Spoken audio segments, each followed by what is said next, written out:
This is Suze 11 Tarot. We're going to do a Libra reading. All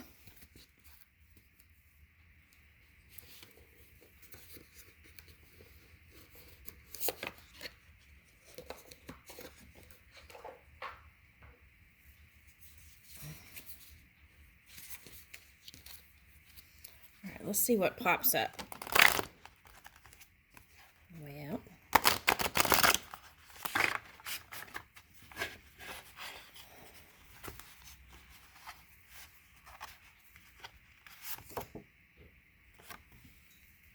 contempt. Wow. Guilt.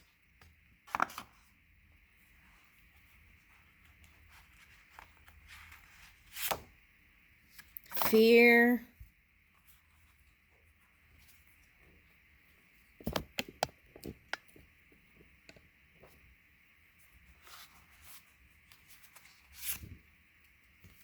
Anxiety.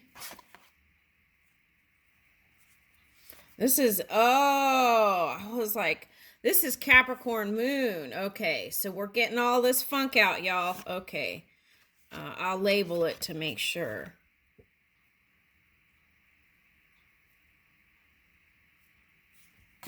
All right, let me pull one more. Okay, one more. Okay, yeah. Okay, this is what we're moving towards. Okay, so be patient. In this reading, that's where we're moving towards. But okay, so door, right? Okay, so it's new doors of opportunity coming in. This is also a frame, right? So what are we painting on our new canvas? Okay, and this is love, right? The heart. All right, okay. So bringing the heart to the table, right? That came up in the Aquarius reading, by the way. Okay. All right. All right, now. Okay.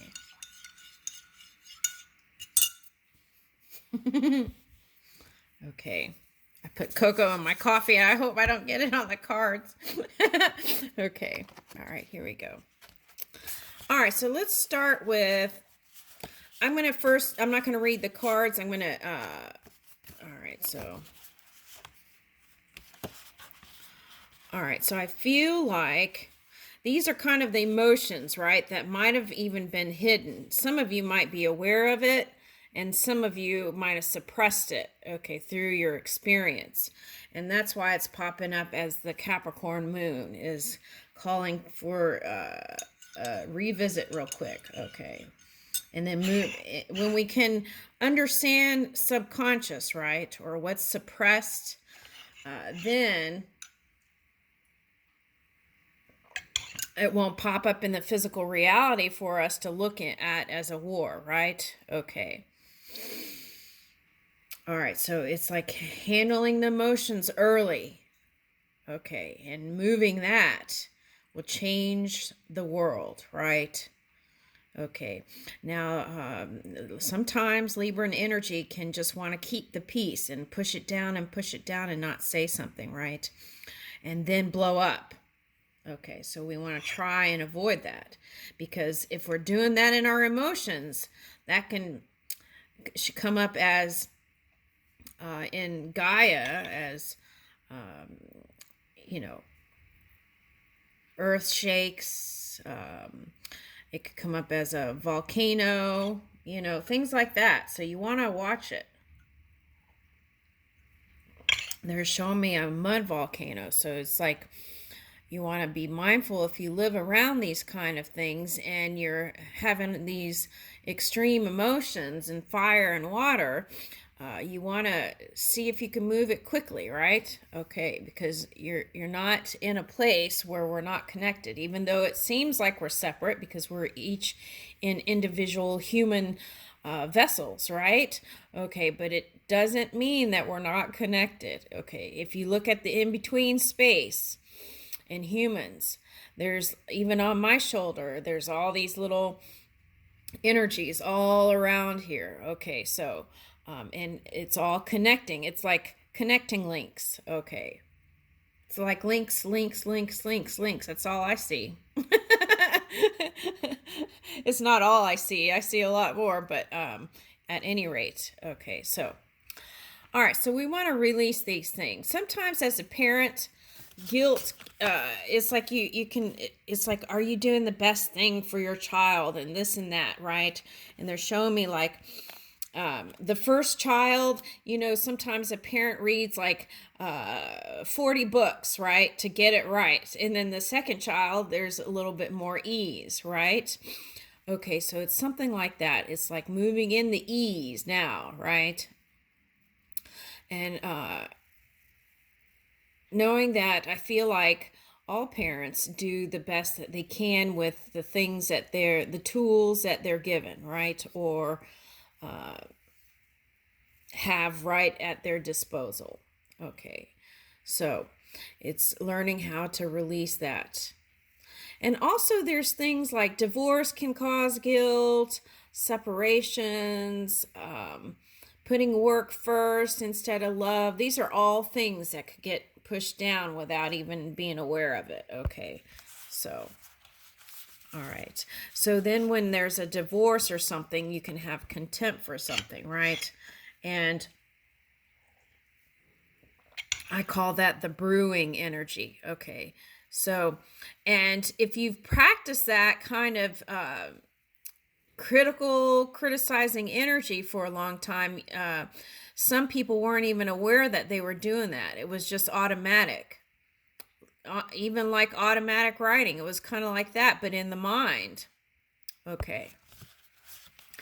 And due to that not knowing self, that was causing this underlying energy: stress, anxiety, fear, right? Okay. These were trigger energies. Okay. All right. So imagine all these in one, right? Being pushed down, okay, into the melting pot of creation. Okay. But negatively charged. Okay. Now, depaysement. Okay, so let's read this. In February 1981, the French artist Sophie Calle was hired as a hotel chambermaid in Venice. Each day, under cover of cleaning the guest rooms, she itemized and photographed the contents of their suitcases and bins. A postcard of Basilica di San Marco, an Italian phrase book with the page corner turned down. A torn up love letter describing a trip to Harry's bar. The resulting artwork, Le Hotel, evokes a disorientation felt in foreign places. It tells of deciphering a strange language, of stumbling again and again over the same landmark in unfamiliar streets, and the feelings of license and anonymity which allow holiday romances to take flight. In France, the feeling of being an outsider is known as, I hope I'm saying this right, depaysement. Literally, decountrification. Ooh, there's so much in this right now. Okay, sometimes it is frustrating, leaving us feeling unsettled and out of place. And then, just sometimes, it swirls us up into a kind of giddiness, only ever felt when far away from home, when the unlikeliest of adventures seem possible, and the world becomes new again. The French seem to be particularly intrigued by the emotions to do with disorientation. And, okay, I'm not going to try to say French. I'll just do this.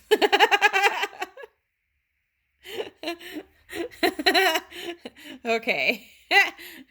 All right, so, wow, there's a lot just in this card. I might have to do part 2 and 3. These are long cards. Okay. All right, now, let's see what, let me see.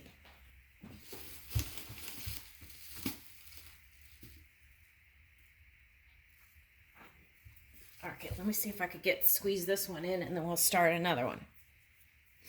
Okay,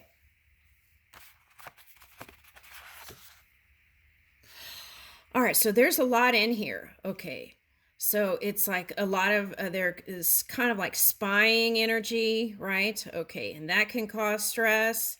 Okay, but needing to feel organized, right? If energy, chaos energy is organized, but on the outside, it still looks chaotic, right? So you might have wanted to clean certain things.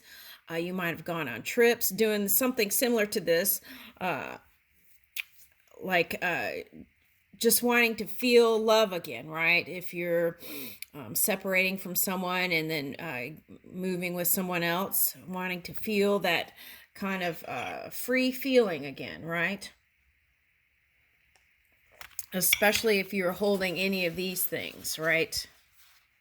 Conscious or unconscious. Okay. Now,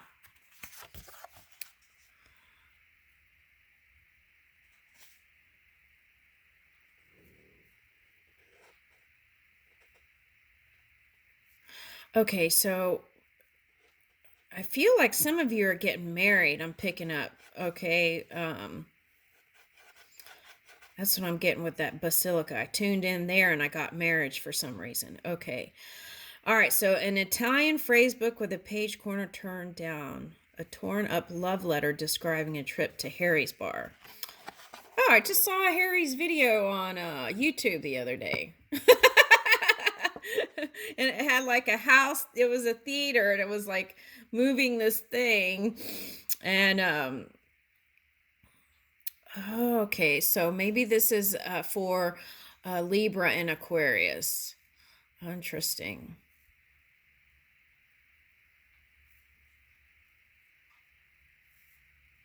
All right, so it can be. So I don't know how I'm going to label. This is another one of those readings. Okay, all right, so this could be like collective also. Okay, so anyway, an Italian phrase book with a page corner turned down. Okay. A torn up love letter describing a trip to Harry's bar. Okay, so that's been coming up a lot. If you have emotions where you can't connect with a person, write a love letter, hand it to spirit, and have them give the message. All right. Or send them a physical letter in the mail, right? And let them know that you love them. Okay, so there was like suppressing energy. Everyone is a mind reader, but it's nice since we're here in the physical, right, to really say what you mean, say what you feel. All right. So there could have been some sort of divorce or separation or distance. Okay, because it's that feeling. Okay, so I feel like this is important too for the collective, right? It's like evokes disorientation felt in foreign places. It tells of deciphering a strange language, of stumbling again and again over the same landmark in unfamiliar streets. So, war is kind of like that, isn't it? Whether it's a personal war in the mind or it's like, here we go again, right? It's like stumbling. Here we go again. And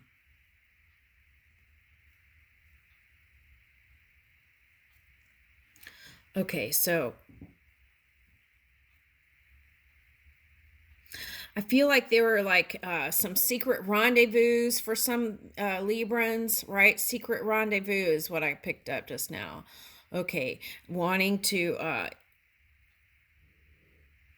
have these holiday romances. Okay, so and what's interesting is I feel like that's not what you want. I feel like you want commitment, not just holiday romances. It's like work, work, work, work, work, work, work, work, work, and then a holiday romance, right? I feel like what you want to do is incorporate family. And I feel like that would improve your work even. Like mega, mega, mega. Okay, for some of you who are workaholics.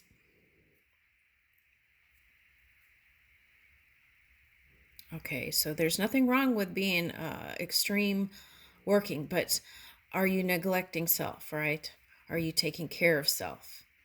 Are you connecting with your family? I see someone who has a big family, and it's nice if you have work with your family, right? Then you could spend time together. That could go both ways.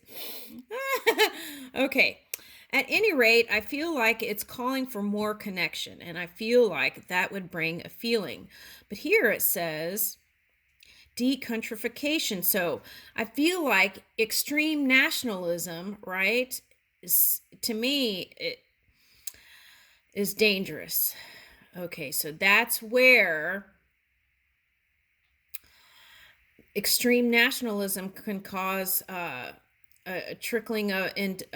If we're looking at wars, right? That's how ethnic cleansing and genocides and things like that happen because um, of that extreme nationalism, and that is I feel like is unhealthy. I feel like what we're reaching for is loving the human no matter what nation or country they're from, right? Not having your nation it's kind of it's harmonizing. It's like a music score that has all the countries on it and making this one big music sound all over the globe, right? That's what I think we're reaching for. That kind of score. Okay, music score where there's harmony with each other and love and compassion and nice, free, open exchange of commerce, right?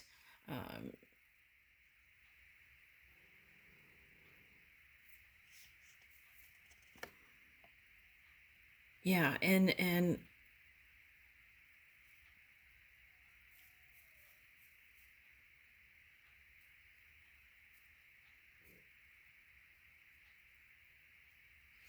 all right, so it's like I feel like some of you are going to be moving. This came up in the Aquarius too.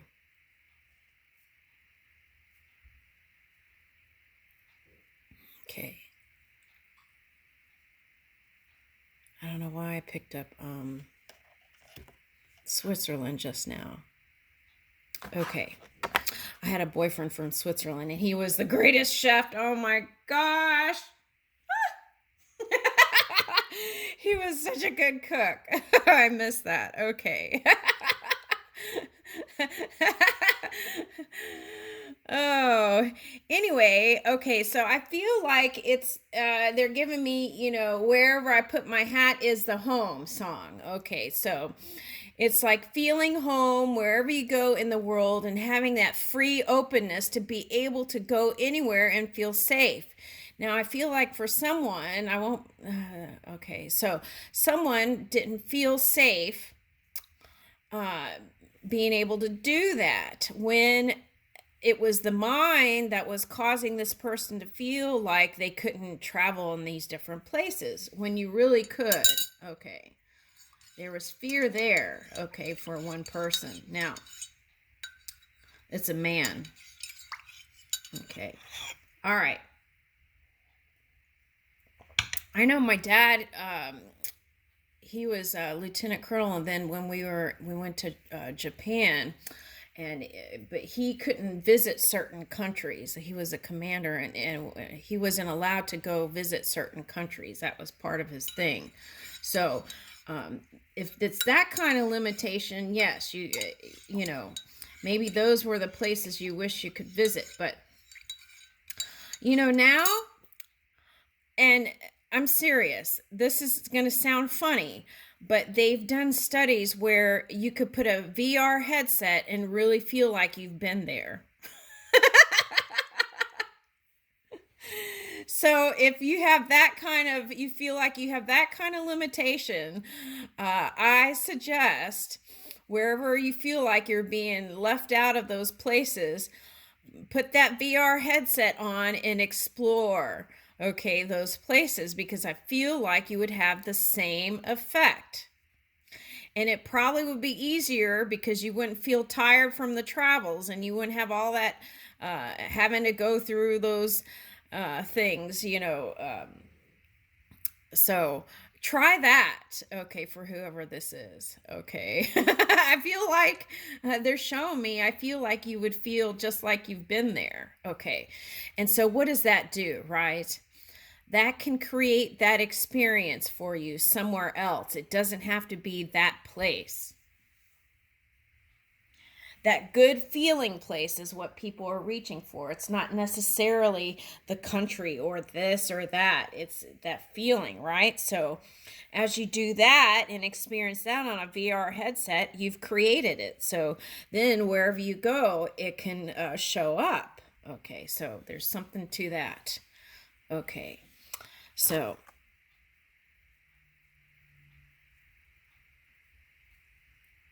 I feel like it's that giddiness, right?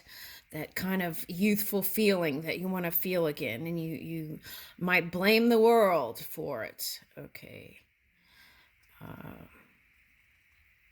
But with the spring, everything is new again, right? Okay. So, and I feel like if you felt disorientation, it was a foot forward into moving into organized, feeling like you're organized, and a new orientation where you could have happiness and joy. Okay. All right, so let's see. I wonder if it started a new video.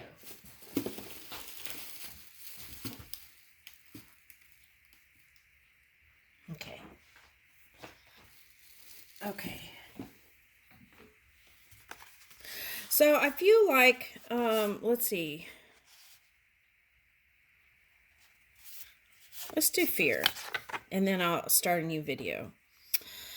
Fear is one of the primal of human emotions. The body's involuntary fight or flight response to the threat might be one of our greatest allies. Such reactions evolved to preserve the life of our species, yet we depict it as a furtive enemy, derailing rational thought, inflaming latent anxieties. Terrified stampedes and desperate crushes can still kill us, and panic attacks can make us feel as if we might be dying. In the West, we live in fear-averse societies.